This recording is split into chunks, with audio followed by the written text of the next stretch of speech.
Hello everyone, সবাইকে নতুন বছরের শুভেচ্ছা। দেখতে দেখতে নতুন বছর চলে আসলো, আলহামদুলিল্লাহ। আর এই বছরের প্রথম শুরুতেই দাওয়াত পেয়ে গেলাম চাচার বাসায়।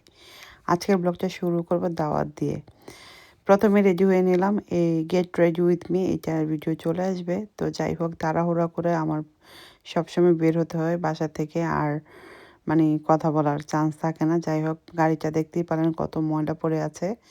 তো আপনার ভাইয়া বলতেছে গাড়ি ওয়াশ করে তারপর দাওয়াতে যাবে। বের হতে হতে লেট হয়ে গেছে। ইচ্ছে ছিল সবার আগে যাব, কিন্তু দেখা যায় বাসায় যখন কোনো দাওয়াত থাকে এমনিতে লেজি হয়ে যাই আমরা। তো আজকে দাওয়াতে সেই 12টার সময় ঘুম থেকে উঠে রেডি হয়ে নাস্তা খেয়ে এখন যাচ্ছি। গিফটও কিছু কিনতে পারিনি। যাই হোক, এখন আমরা রাস্তায় যাওয়ার পথে কিছু কিনে নেব। আপনার ভাই বলতেছে গাড়িটা আগে ওয়াশ করবে তারপরে যাবে। তো আমরা চলে আসলাম ম্যাজিক ওয়াশে। এখান থেকে এই তো 5 মিনিটের ভিতরে পুরো গাড়িটা ওয়াশ হয়ে যাবে। মনে হয় যে ভূমিকম্প চলতেছে আমার গাড়ির উপর দিয়ে। গাড়ি ওয়াশ করে বের হয়ে গেলাম। এখন চলে যাচ্ছি চাচার বাসার উদ্দেশ্যে। চলে আসছি। আজকে প্রচুর ঠান্ডা ছিল। আজকে 4th জানুয়ারি 2026, প্রথমের বছরের নতুন নতুন চাচার বাসাটা বিশাল বড়। পার্টি দিলেও এখন আর গ্যাদারিং হয় না। চাচা বলতেছে প্রচুর ঠান্ডার ভিতরে ঢুকো। এই তো দেখতে পেলাম আমার ভাতিজাকে।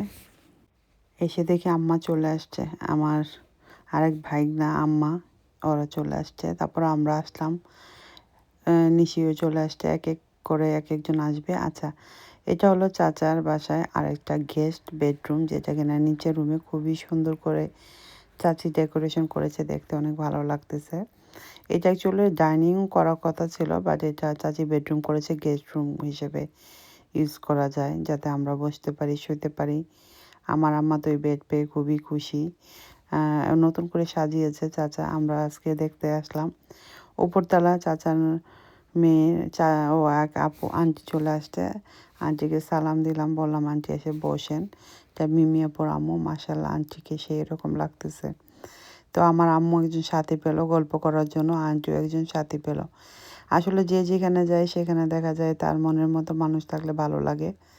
আম্মা বলতেছে অনেক ঠান্ডা পড়ে গেছে চাচার বাসায়, কারণ চাচা রান্না বান্না করার পর জানলা দরজা একটু খুলে দিয়েছিল, তো গরম হতে একটু সময় লাগবে। বিশাল বড় বড় হিটিং, আমি চেক করতেছিলাম হিটিংয়ের টেম্পারেচার কত। তো যাই হোক, এখন এখান থেকে আমি আপনাদেরকে দেখাবো চাচার মেয়ে জামাই আসবে বাংলাদেশ থেকে। চাচা সুন্দর করে ওর জন্য বেডরুমের ফার্নিচার কিনেছে, তো সেই রুমের ফার্নিচারটা দেখাবো। দোতলায় চলে আসছি। এটা হলো সাফার রুম, চাচার বড় মেয়ে। তো চাচা ফার্নিচারটা কিনেছে 2-3 মাস হবে, এর ভিতরে আমার আর আসা হয়নি। খুবই সুন্দর ফার্নিচার। আর এখানে বাসাগুলো, রুমগুলো বিশাল বড় বড় একদম, যেই মানে রুমগুলো আমি মিস করি। একসময় আমার এরকম বাসা ছিল। তো এত বড় বড় রুম, বেড ফার্নিচার ফালিয়েও দেখেন কত জায়গা। তো যাই হোক, খুবই সুন্দর হয়েছে ফার্নিচারটা, হোয়াইট অ্যান্ড গোল্ডেনের ভিতরে নিয়েছে। এটা করার পর চলে আসলাম নিচে। সবাই মিলে একটু খাবার দাবার, চাচি এত রান্না করছে 10 থেকে 15 রকমের আইটেম, কোনটা ধুয়ে কোনটা খাবো সব কিছু আমার বাইরের বউ গরম করতেছে, চাচি গরম করতেছে। আমি বলতেছি ঠিক আছে, আমি একটু বেড়ে চেড়ে দিলে আমি টেবিলে দিয়ে দিই, কারণ শীতের দিন এমনিতেই ঠান্ডা হয়ে যায় খাবার দাবার তাড়াতাড়ি। তারপরে মানুষজন আমরা বেশি, বেছে বেছে খেতে হবে, বেজে বেজে খেতে হবে। চাচি আমি পছন্দ করি দেখে, মিমি আপু পছন্দ করে দেখে রোস্ট রান্না করছে, হাড় চিকেনের রোজ। এটা কিনা অনেক সময় লাগে। গরম গরম চিনি গুঁড়া চালের পোলাও ছিল আমাদের। তো আমি রোস্টে বেড়ে নিচ্ছি, খাবারগুলো এখন বেড়ে সার্ভ করে দিব। ছেলেরা বসে আছে, এমনিতে সবাই চলে আসছে।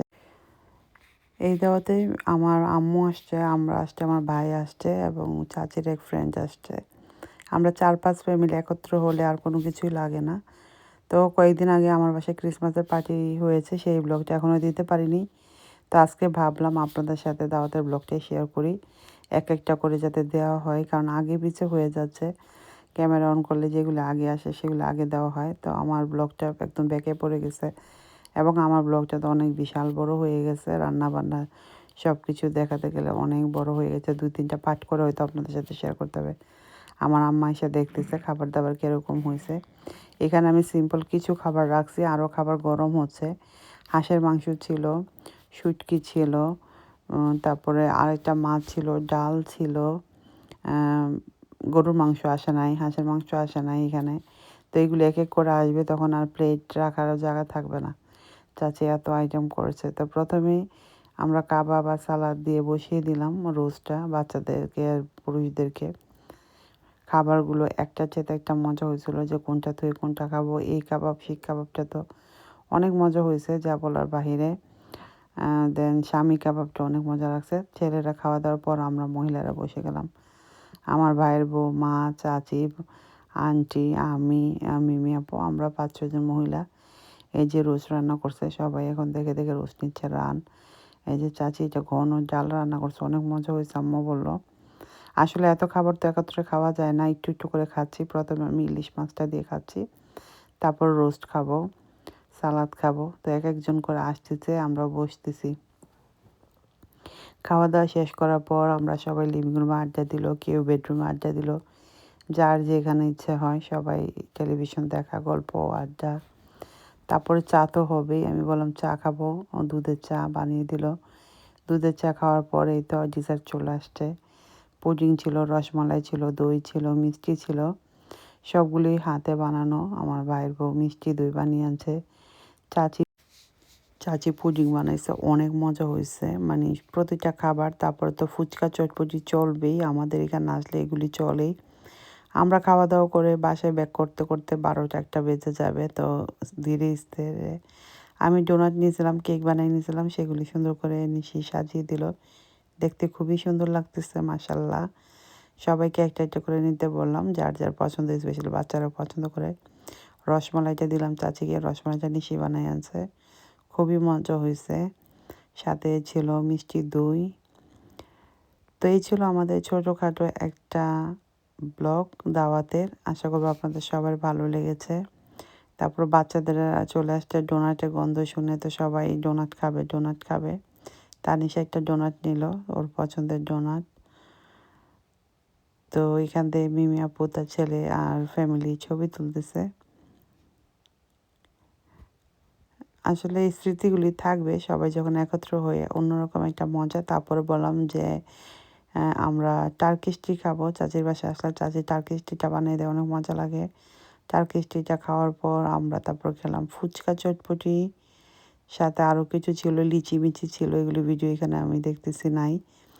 তো ফুচকা খাওয়ার পর আমরা লিচি খেলাম, খুবই খুবই মজা ছিল, খুবই এনজয় করছি। থ্যাংক ইউ সো মাচ চাচা চাচিকে আমাদেরকে ইনভাইট করার জন্য। একসাথে হলে অনেক ভালো লাগে সবাই। তো এই তো খেতে খেতে বাসায় যাচ্ছি। সবাই ভালো থাকুন, সুস্থ থাকুন, আমার জন্য দোয়া করুন। এই যে চটপটি মুখে দিচ্ছি। নতুন কোনো ব্লগে আবার আপনাদের সাথে দেখা হবে, কথা হবে। এই পর্যন্ত সবাই